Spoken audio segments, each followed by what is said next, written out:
국무회의 가면은 부동산 관련해서 쓴소리 꼭 하겠다. 이렇게 공언을 했던 오세훈 서울시장.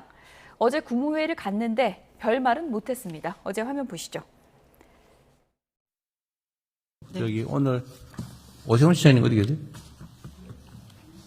어디 내가 내가 지금 잘 안 보였어요.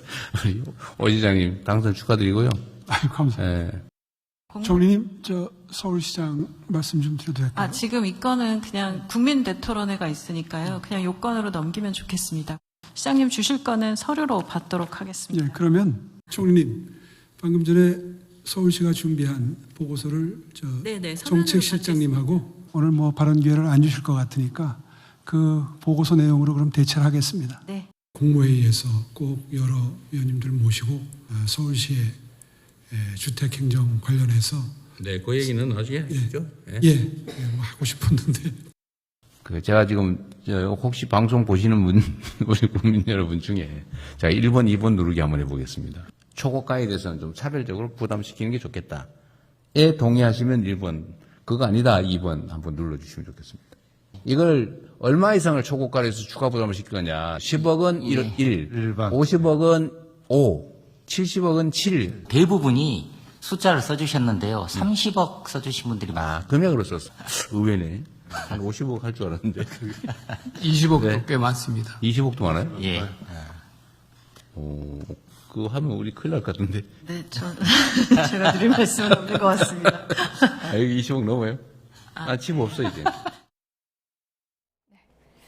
마지막에 집 팔렸다 이 얘기까지 이재명 대통령이 했는데 먼저 오세훈 시장 얘기부터 좀 해보겠습니다. 어제 사실 국무회의 지방선거 이후 처음 간 건데 바라보는 이재명 대통령 마음도 편치는 않았을 것 같습니다. 뭐 꼭 그렇지는 않을 겁니다. 왜냐하면 국무회의에 참석한 오세훈 시장도 이재명 대통령이 불편한 마음으로 보시지는 않았을 거라고 저는 생각하거든요. 그렇기 때문에 마치 정치적 이유 때문에 서울시나 국가 전체를 담당하시는 대통령과의 관계가 그렇게 소원하지 않을 거라는 생각은 가지고 있습니다.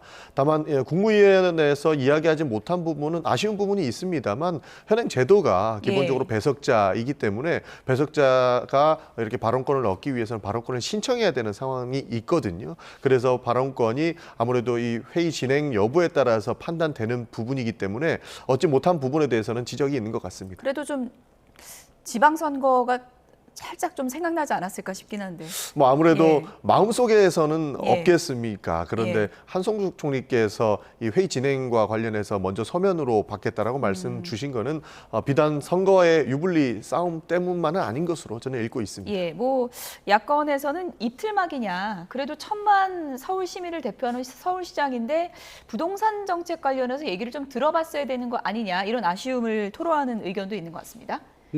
이번 지방선거에서 드러났죠. 부동산 정책에 대한 시민들의 불안감이 매우 높다. 그것이 이제 선거에서 반영이 됐는데 사실 그 부동산 하면은 가장 우리가 신경 써야 되는 지역이 결국엔 서울이잖아요.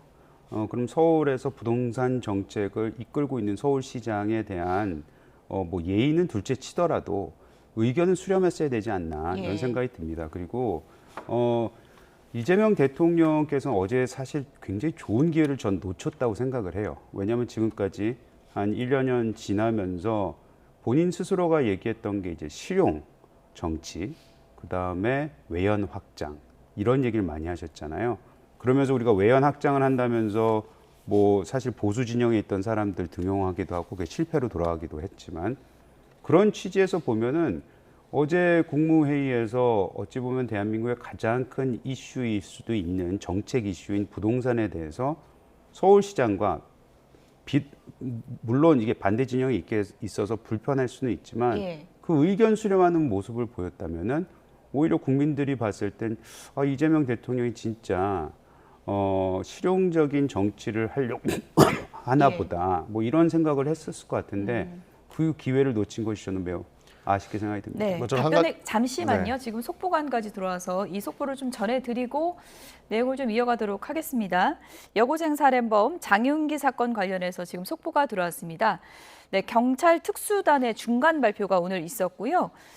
구속된 광산경찰서 강력팀장 오늘 검찰에 이제 송치가 됩니다. 강력팀장의 폭로도 지금 속보로 들어왔는데 윗선에서 스토킹 살인을 연결 말라 이렇게 지시를 했다. 그러니까 본인이 판단한 게 아니라 윗선의 지시가 있었다. 그 윗선이 어딘지는 지금 정확하게 나오지 않고 있는데 윗선에서 지시를 했다라는 폭로를 했다는 속보도 들어왔습니다. 그리고 전 광산경찰서장 형사과장을 직권남용 혐의로 피의자 입건했다라는 속보도 들어왔고요. 그리고 수사경찰과 장윤기 부친 간의 12차례 통화를 확인했다라는 내용도 포함이 됐습니다. 그리고 성폭행 목적을 입증할 CCTV 보고서가 조작되거나 삭제하라는 지시가 있었다는 점도 확인이 됐습니다. 그러니까 단순 살인이냐 아니면 성폭행을 목적으로 했던 살인이냐 이 부분을 판단하는 것이 상당히 좀 주요했고요. 그리고 장윤기 부친이 증거인멸하는 것을 광산경찰서 팀장이 도왔다. 이런 의혹이 지금 일고 있는 상황인데요. 오늘 구속된 강력 팀장이 검찰로 송치가 되는데 강력 팀장이 이런 폭로를 했습니다. 윗선에서 스토킹과 살인을 연결하지 말아라. 이런 지시가 있었다는 내용입니다. 잠시 뒤에 더 구체적인 내용이 들어오는 대로 다시 한번 정리해서 전해드리도록 하겠습니다. 네, 이재영 당협위원장도 그래도 서울시장에게 발언 기회를 줬어야 되는 게 아니냐라고 하는데 이렇게 언론에 이제 기사가 많이 나오면 다음 국무회의 때는 발언 기회 줄까요? 어떻게 보십니까? 근데 하나 정정해야 될 예. 게 이야기를 안 듣는 것은 아닙니다. 예. 이야기를 말씀 주셔야 됐었고 그리고 관련된 서울시와 관련된 이야기들은 서면으로 대체할 수 있는 상황까지 만들어 주셨습니다. 예. 그리고 CG에서는 안 나왔지만 이재명 대통령께서도 왜 재개발 재건축의 속도가 나지 않느냐라는 취지의 말씀도 하셨거든요. 예. 그렇기 때문에 서울시의 의견은 충분히 들을 수 있었다. 예. 그래서 서울시의 의견을 일부러 배제한 것이 아니라 서면으로 대체해서 이 의견을 들었다라고 볼 수 있는 것이고요. 추가적으로 실제 오세훈 시장이 지금 집권을 또 하고 있지만 재개발 재건축이 몇만 호 공급됐는지는 구두로 듣는 것보다 서면으로 듣는 게 더 확실한 것이고 사후 대책을 만드는 데에도 더욱 명확한 근거가 될 것이기 때문에 서면으로 요청하고 그것이 검토된 이후에 예. 의견을 나누는 것이 오히려 더 일의 속도를 올리는 것에 도움이 될 것이라고 저는 판단했을 거라고 보고 있습니다. 네, 초고가 1주택 보유 부담 늘리는 문제와 관련해서는 앞서도 영상에서 이제 보신 것처럼 이재명 대통령이 이제 유튜브를 보면서 실시간 댓글을 받겠다 이런 얘기를 했습니다. 이렇게 되면 참여도를 높이는 부분에서는 긍정적인 효과가 있지만 또 너무 좀 가벼워 보이는 거 아니냐 이런 지적도 있었습니다. 그 부분도 지적할 수 있고요. 예. 중요한 건 그 행위 자체가 의견을 수렴하겠다는 거잖아요. 국민의 의견을 수렴하겠다고 해서 즉흥적으로 그런 제스처를 한 건데 또 실질적으로 답변도 받았습니다. 예. 그렇다면은 이런 부분에 있어서는 굉장히 어찌 보면 섬세하게 조심하게 다뤄야 되는 왜냐면 이게 20억이냐 30억이냐 이런 얘기를 그냥 예. 국민들한테 맡겨버리면은 그게 나중에 혼란이 올 수 있잖아요. 근데 그거는 즉석에서 듣고 오히려 정책에 있어서 굉장히 중요한 얘기를 실질적인 얘기를 할 수 있는 서울시장의 얘기는 안 듣겠다라는 식으로 인식이 될 수밖에 없어요. 왜 제가 그 말씀을 드리냐면은 한 총리가 오 시장이 뭔가 얘기하려고 하자마자 예. 서면으로 받겠습니다라고 얘기하거든요. 한 총리가 총리된 지 얼마 됐죠? 얼마 안 됐죠. 그 뜻은 뭐냐면 미리 이미 벌써 회의 전에 오 시장이 혹여라도 발언을 하려고 하면 선거 때도 그랬고 하겠다고 했으니 한 총리께서 이거는 서면으로 받겠습니다라고 답변을 하십시오라고 저는 이미 벌써 사전에 짜여진 각본이라고 생각을 해요. 각본대로 한 거다. 그렇지 예. 않은 이상은 그렇게 바로 나올 수가 없어요. 특히 운영을 해보신 분이 아니잖아요. 한지 얼마 되지도 않았는데 그렇기 때문에 이미 벌써 이 국무회의에서는 오 시장이 발언을 하려고 하는 거를 미리 차단할 것을 생각하고 예. 왔다라고밖에 볼 수가 없는 것이고 앞서 말씀하신 것처럼 다시 말씀드리지만 시민의 의견을 바로 수렴하려고 했고 또 이걸 생중계하고 있었기 때문에 오히려 전 국민들은 이 오 시장에 대한 얘기를 들었으면은 오히려 좋지 않았을까 이재명 대통령에 대한 이미지가 오히려 더 개선될 수 있지 않았을까라는 생각이 들고 또 오늘 아침에 보시면은 굉장히 많은 언론들이 예. 이거에 대해서 비판적 시각을 피력했습니다.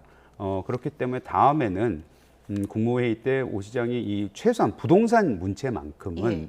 발언을 할 수 있을 때 그게 좀 열띤 아니면 최소한 몇 마디라도 오가는 그런 토론 같은 모습을 보여줬으면 좋겠다는 생각이 듭니다. 예, 충분히 짧게 네, 부탁드립니다. 그 말씀은 예. 이해를 하겠습니다만 참석자와 배석자는 명확한 차이가 있는 것이죠. 사실 지금 우리가 CJ에는 나오지는 않았지만 예. 오세훈 서울시장뿐만 아니고 민영배 전남광주 통합시장도 참석을 했거든요. 그런데 보도에도 나와 있듯이 민영배 시장도 하고 싶은 얘기 굉장히 많았을 텐데 본인의 지역구에 대한 이야기는 전혀 하지 못했다라고는 보도도 나와 있습니다. 그렇기 때문에 배석자로서 이렇게 발언권이 제한돼 있고 제안을 하고자 한다면 서면으로 대체한다는 것은 일괄적인 부분이었기 때문에 오세훈 시장만 마치 일부러 배척했다라고 하는 논리는 맞지 않다는 말씀 드리는 겁니다. 왕따 시키려고 그런 건 아니다.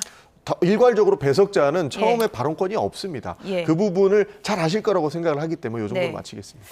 어쨌든 다음 국무회의에 만약에 오세훈 시장이 참석을 한다면 그때 발언을 할 것인지는 언론이 주목은 할 것 같은데 어떻게 될지 좀 지켜보도록 하겠습니다.